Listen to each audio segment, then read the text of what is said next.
Assalamualaikum warahmatullahi wabarakatuh. Perkenalkan, nama saya Rifki Maulana. Pada kesempatan kali ini akan menjelaskan tentang mata kuliah akuntansi syariah. Jadi kepada teman-teman harap mendengarkan dan pahami ya.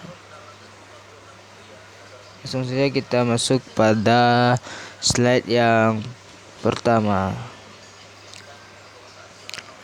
Akuntansi sering disebut sebagai bahasa bisnis atau business language, atau lebih tepatnya sebagai bahasa pengambilan keputusan. Semakin seseorang menguasai bahasa ini, maka akan semakin baik pula orang tersebut menangani berbagai aspek keuangan dalam kehidupannya.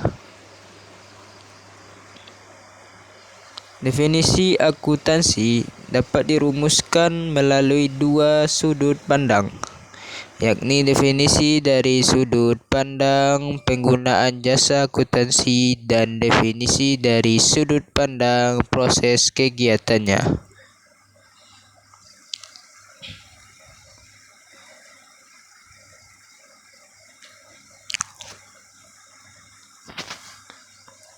Apabila ditinjau dari sudut pandang pengguna jasa akuntansi, akuntansi dapat didefinisikan sebagai suatu disiplin ilmu atau aktivitas jasa yang menyediakan informasi yang diperlukan untuk melaksanakan kegiatan secara efisien dan mengevaluasi kegiatan suatu entitas atau transaksi yang bersifat keuangan atau finansial. Dapat disimpulkan, akuntansi adalah sistem informasi yang memberikan laporan kepada pihak-pihak kepentingan mengenai kegiatan ekonomi dan kondisi perusahaan. Selanjutnya, perkembangan akuntansi syariah.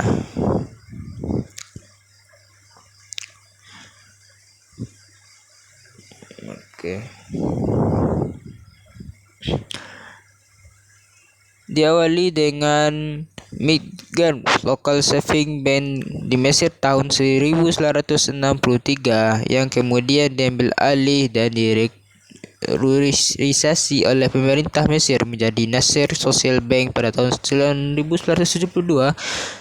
Perkembangan tentang perbankan syariah terus berlanjut tidak hanya di Timur Tengah, termasuk pendirian Islamic Development Bank tahun 1975, tetapi juga di negara-negara Eropa seperti Luxembourg 1978, Swiss, dan Denmark tahun 1983. Perkembangan akuntansi syariah beberapa tahun terakhir sangat meningkat.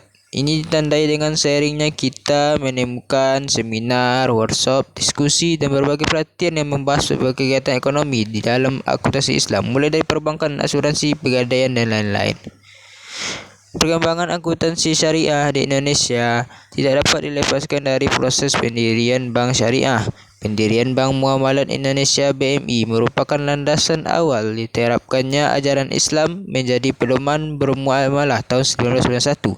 Pendirian ini dimulai dengan serangkaian proses perjuangan sekelompok masyarakat dan para pemikir Islam dalam upaya mengajak masyarakat Indonesia bermuamalah dan sesuai dengan ajaran agama Islam itu sendiri. Selanjutnya, kelompok ini dipraksai oleh beberapa orang tokoh Islam, Ikatan Cendekiawan Muslim Indonesia, ISMI, serta Majelis Ulama Indonesia atau MUI yang pada saat itu sekitar tahun 1990 sampai dengan tahun 1991. Perbankan syariah merupakan bagian dari entitas syariah yang berfungsi sebagai lembaga intermediari keuangan, diharapkan dapat menampilkan dirinya secara baik dibandingkan dengan perbankan dengan sistem yang lain. Perbankan yang berbasis bunga maksudnya. Gambaran tentang baik buruknya suatu perbankan syariah dapat dikendalikan melalui kinerjanya yang tergambar dalam laporan keuangan. Laporan keuangan adalah laporan periodik yang disusun menurut prinsip-prinsip akuntansi yang diterima secara umum tentang status keuangan dari individu, asosiasi, atau organisasi bisnis yang terdiri dari neraca, laporan laba rugi, laporan perubahan ekuitas pemilik, Laporan keuangan bank sama saja dengan laporan keuangan perusahaan. Neraca bank memperlihatkan gambaran posisi keuangan satu bank pada saat tertentu. Laporan laba rugi memperlihatkan hasil kegiatan atau ekstensi sesuatu bank selama satu periode tertentu. Laporan perubahan posisi keuangan memperlihatkan di mana saja sumber dan bank kemana saja ada disalurkan. Laporan ini disusun dari pencadana 2 periode dan laporan laba rugi selama periode yang dilaporkan. Selain itu, dari 3 komponen utama laporan keuangan di atas juga harus sertakan catatan dan laporan lain serta penjelasan dan lain-lain. Syariah merupakan ketentuan hukum Islam yang mengatur aktivitas umat manusia yang beris perintah dan larangan, baik yang menyangkut hubungan interaksi vertikal maupun horizontal dengan Tuhan dan horizontal sesama makhluk.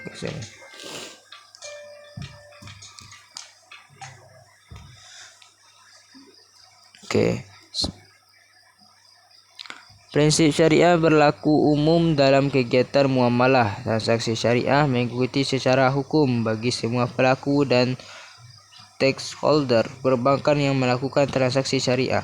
Akhlak merupakan norma dan etika yang berisi nilai-nilai moral dan interaksi sesama makhluk agar hubungan tersebut menjadi saling menguntungkan, sinergis dan harmonis. Transaksi syariah berdasarkan pada prinsip persaudaraan, keadilan, kemaslahatan, keseimbangan dan universalisme. Yang pertama, prinsip persaudaraan atau ukhuwah.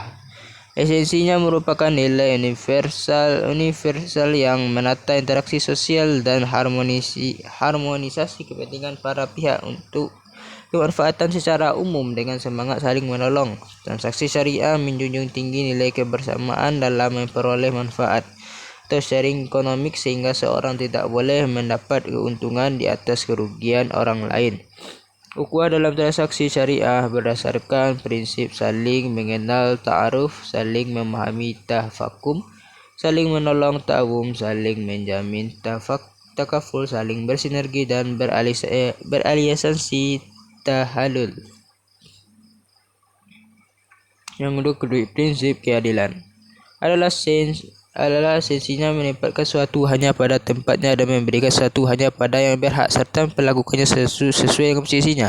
Implementasi keadilan dalam kegiatan usaha berupa prinsip muamalah yang melarang adanya unsur riba, unsur bunga yang segala bentuk jenisnya sehingga riba maupun fadl, kezaliman, unsur yang merugikan diri sendiri, orang lain maupun lingkungan, maisir, unsur yang jadi sikap, dan gharar dan haram. Esensi riba adalah setiap tambah pada pokok piutang yang disyaratkan dalam transaksi pinjam-meminjam, serta derivasinya dan transaksi dan tidak tunainya, dan setiap tambahan yang dipersyaratkan dalam transaksi pertukaran antar barang ribawi termasuk pertukaran money exchange yang sejenis secara tunai maupun tangguh dan yang tidak sejenis secara tidak tunai. Yang kedua, esensi kezaliman adalah menempatkan sesuatu tidak pada tempatnya, memberikan sesuatu tidak sesuai ukuran, kualitas dan temponya, mengambil sesuatu yang bukan haknya dan memperlakukan sesuatu yang tidak sesuai dengan posisinya. Kezaliman dapat menimbulkan kemudaratan bagi masyarakat secara keseluruhan, bukan hanya sebagian, ataupun membawa kemudahan bagi satu pihak atau pihak-pihak yang melakukannya transaksi. Selanjutnya, esensi maisir adalah setiap transaksi yang bersifat spekulatif dan tidak berkaitan dengan produktivitas, bersifat perjudian. Gambling adalah setiap esensi gharar adalah setiap transaksi yang berpotensi merugikan salah satu pihak karena mengandung unsur ketidakjelasan yang sangat merugikan kepada konsumen.